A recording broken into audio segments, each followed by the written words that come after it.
Thank you, sir, for letting me talk on the supplementary demand for grants. Sir, I would like to start on a positive note. Last session and during one of the finance discussions, we had raised a demand for setting the GST right for mango puree and mango pulp. We had given a representation. So I would like to thank the Honorable Finance Minister Nirmala Sitharamanji and Karatji for setting that right and helping our mango farmers. So I hope they have all the best wishes from the farmers. Sir, and coming into the supplementary demand for grants, sir, if you see that there has been an increase in the allocation for Manrega by 16,400 crores, but if you see overall it is a reduction of 8,600 crores compared to the previous year. Sir, it is not right in cutting down the funds for Manrega because especially after the pandemic, Manrega supported the downtrodden, Manrega supported the livelihoods of the poor people. So I urge the government not to cut down on Manrega. If you see for the case of Andhra Pradesh, sir, only 14 crore mandates have been allotted and it's a reduction of 9.68 crore mandates. So which is not a welcome thing, sir. We demand the government not cut down the spending on Manrega and increase the allotment for Manrega. And if you see the fiscal indicators, the budget, in the budget, the fiscal deficit has been pegged at 6.4%. But if you see, it is concerning that the fiscal deficit in the first half of financial year 22-23 rose to 6.2 lakh crores compared to 5.27 lakh crores the previous year. So the government should explain how it is going to peg the fiscal deficit at 6.4% of GDP. And also, without cutting the capex allocation, sir. So we also want to know, is the government going to spend the complete 7.5 lakh crore they have allocated for capital expenditure, which is 24% higher than the previous year? But it's only 4 months left, and we don't know, sir, how the government is going to reach their capex targets without a proper capex allocation. It's very difficult for the economy to bounce back. And like all the states, sir, we also have a demand. We demand the central government to extend the GST compensation by 5 more years because of the pandemic and various other reasons prevailing in the economy. And it is also very concerning to note that the central government's revenues from cesses and surcharges has increased from 10.4% in 2011-12 to 26.7% in 21-22, sir. This is not fair because the state revenues, what this money the states have to get is going in the form of surcharges. So we demand that the surcharges also be part of the devolution of taxes to the states. And such an increase, sir, if you see in the last 10 years, 10% has become 26.7%, which is not good, sir. The states set to lose the revenues. And coming to the issue of our state, so while the division of our state, sir, in the year 2014-15, the first year, whatever revenue deficit we had or a resource gap, they said it will be funded, sir. If you see, there's close to 32,000, sir, for Andhra Pradesh. So far, even in spite of 8 years, this issue has not been sorted out. So we ask the government, the finance ministry, to sort out this resource gap funding issue. We have represented various times. It's not just one time. We have represented n number of times. So we request the government to act on that. And even there's one more issue, sir, I would like to bring to the notice of the Honorable Minister and the Finance Department. The net borrowing ceiling for Andhra Pradesh has been pegged at 42,472 crores for 21-22, sir.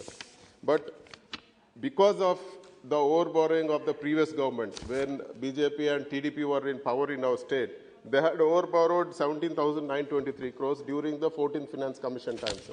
And now that net borrowing ceiling limit is being cut down, sir, which is not fair. We can't suffer because of the doings of the previous government, sir. So we request the government to not to link it, sir. And even if you see a circular which has been given by the Finance Ministry, which says that the over-borrowings of the previous finance commissions will not be adjusted in the 15th Finance Commission. Even by that order what the Finance Ministry has passed, this 17,000 crores which is being cut in our net borrowing ceiling should not be adjusted in this current thing, sir, in the current 15th Finance Commission. So we also have a concern, sir. During the division of the state, Polavaram was declared a national project, sir. And it is clearly stated in the AP Reorganization Act that Polavaram project is a national project and it will be executed by the center. But if you see today, sir, the execution of the project is not going according to plan anywhere. The funds for the project are not being given in time, and it is no way treated like a national project, sir. Polavaram project is the lifeline of our state, Andhra Pradesh. During the division, they said that Polavaram project will be done, sir. It was there in the AP Reorganization Act. It clearly states. But if you see, there are various issues which are coming up, sir. During the course of the project, and because of the new land acquisition rules, the cost of the project shot up. The land acquisition and R&R cost shot up, and the central government and Jal Shakti approved the cost estimate at 55,548 crores. The technical advisory committee passed it in 2019, sir. But till now, the finance department is yet to ratify it, and it's still pending for approval from the finance department, which is not good, sir. It is not happening with any national project. And is more surprising is that in any dam which is being built, or the dams which are built previously in all the national projects, nowhere the drinking water component and the irrigation component was made separate, sir. Here they are saying that the drinking water component is not part of this, and we are going to exclude this amount, which is 4,068 crores, which is not good, sir. You can't build a dam and say it's not meant for drinking, it's only for irrigation, and if you are going to use for drinking water purpose, we are going to reduce the amount. It is not fair for the department to say this, and we demand that the drinking water be also part, like any other national project which have been done in our country. And we also demand for removal of component-wise restrictions, sir. In spite of all the restrictions we are having, during the course of the project, there will be various components which will come up based on the designs. So any change in components, now they are restricting payments, sir, which is not good. If you take, for example, a national highway project, the length of the bridge might go up, or the length of the road might go up, but still the execution happens, the whole road is completed. Nowhere they say that, no, now the component has increased, we will restrict the payment. It is not fair, sir. Why only for Polavaram they are doing like this? So we demand that a removal of component-wise restrictions for Polavaram project, which has been, the restriction has been imposed totally, really unfairly. And we also demand that the issues related to land acquisition, R&R be sorted out. So as proposed by Jal Shakti, it was requested that the LA bills be scrutinized and paid directly to the beneficiaries under DBT, but there's been extraordinary delay. The project is getting delayed. The cost of land acquisition is going up, which is a loss for the country and loss for the state, loss for the people, sir. So we demand that whatever you have promised here, you have told clearly that Polavaram is a national project and will be constructed. So we are demanding that land acquisition money be paid immediately, and we also ask, because of all these delays, we also ask, we demand the central government for ad hoc fund of 10,000 crores. But if you see for any national project or a national highway project, the payments are done in just a week's time. But for Polavaram project, for one bill to be paid, it is taking months and months, sir. How do we expect a project to be completed like this? So we demand that an ad hoc amount be paid so that the project execution happens at a faster pace. And we also want to know from the government, sir, a national project has to be constructed by the center. Why, when your government was there in our Andhra Pradesh state, along with TDP, when your alliance was there, why did you give the execution to the state?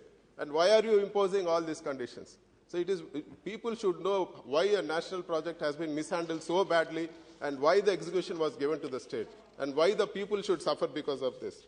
And there's one more request, sir.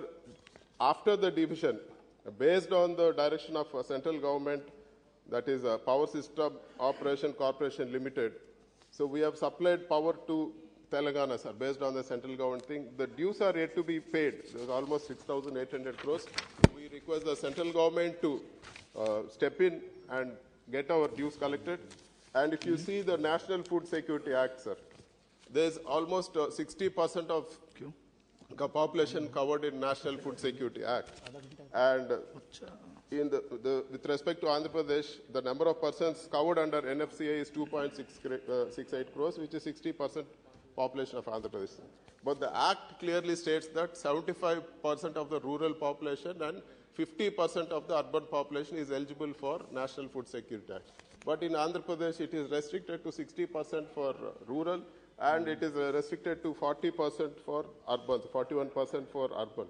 So it is not fair compared to other states, for example, like Maharashtra or Gujarat or Karnataka, which are more economically stronger than us. They are getting 10% more beneficiaries, and we are at a loss, which is resulting in 56 lakh additional families not getting the benefits. So our state government is, in spite of all the financial problems, we have come forward and we are actually taking care of the people with almost 5,500 crores. So we request the central government to follow what the Niti Aayog has said, sir. Earlier, the committee headed by the finance secretary has referred it to Niti Aayog, sir. Niti Aayog clearly said that Andhra Pradesh is eligible for additional, whatever is the gap is there in this National Food Security Act. They said that wherever there is a provision, it has to be, Andhra Pradesh needs to get it and it has to be increased. But if you see, sir, there is under NFSA, 3 lakh tons per month is an unutilized quantity, and we are requesting 77,000 tons in that, sir. The government doesn't need to take any additional budget, or government doesn't need to make any changes in that, but they just have to allot from what is already allotted, and the state will be benefited because of that. And I would like to come to a very important point, sir. Our state was bifurcated without our wishes. Andhra Pradesh state was bifurcated in a very unjust manner, sir. Just to explain the magnitude of how our state was bifurcated. On the first year of bifurcation, sir, the per capita income of Telangana is 15,454 rupees, sir. And if you compare to Andhra Pradesh, the per capita income was only 8,979, sir. We inherited 56% of the population, sir, and only 45% of the revenues. We also inherited 60% of debt.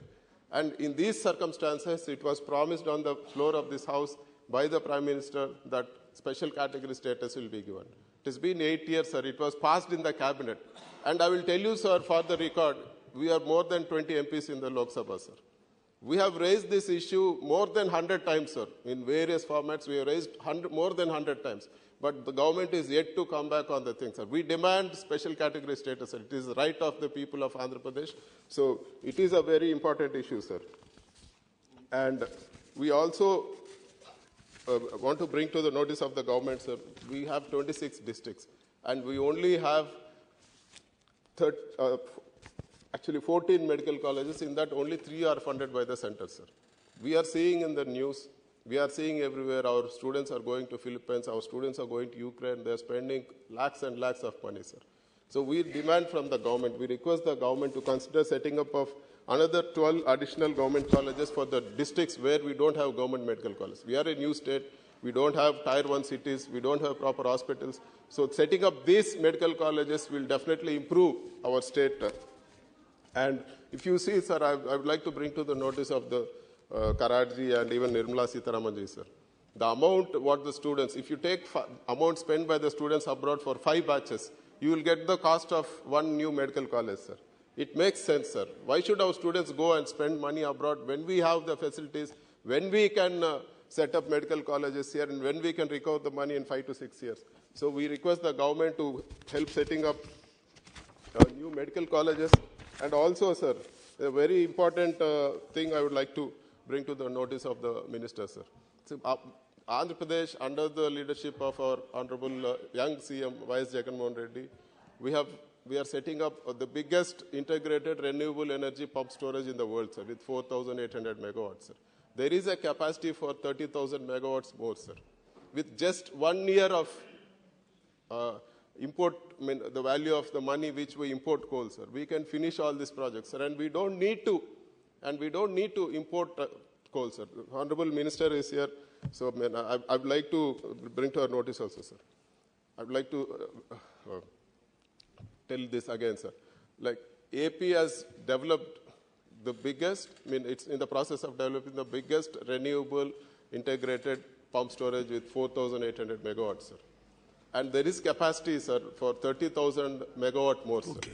So we are requesting the central government to fund these projects, sir. Why? Because we don't need to import coal, sir. Once these projects are completed, the amount what we are importing coal for 1 year is enough to finish all these projects, sir. We can do it in 3 years, sir, with the support of central government, funding from the central government and execution by the state government. It is very good for the country. And even Andhra Pradesh has tied up, a company from Andhra Pradesh has tied up with Singapore government, sir, for, green hydrogen. Now, please conclude. So if you develop this pump storage products, when we develop green hydrogen, we can be a base for exporting power to other countries. Green hydrogen. One more point, sir. So,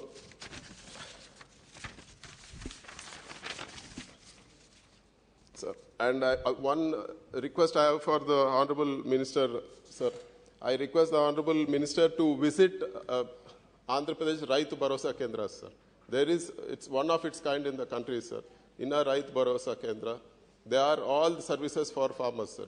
Every service is there for the farmers, right from procurement of seeds, procurement of pets. It's all in single stop, sir. There the government is there to guarantee the quality. There's a agriculture officer. So various things are there, sir. The farmers just need to focus only on their farming. They don't need to be worried about procurement of farm inputs and sale of their produce, sir. So the Honorable Finance Minister has visited Andhra Pradesh n number of times. She has done various things. I request her to visit Raitu Bharosa Kendra. I request her to visit the digital libraries. And I also want to proudly say that the government has taken up in a Nadu Nedu, sir, all the government schools, the government has taken up a modernization of 55,000 schools, sir, government schools. And we are providing the best infrastructure and the best education, sir. We are also coming with CBSE. So I request the Honorable Finance Minister to help our state, sir, to help in these things which are really noble, sir. The small students, for the future of our country. So with this request, I end my speech, sir. Thank you very much. Thank you. Shri Pratap Rao Jadhav ji.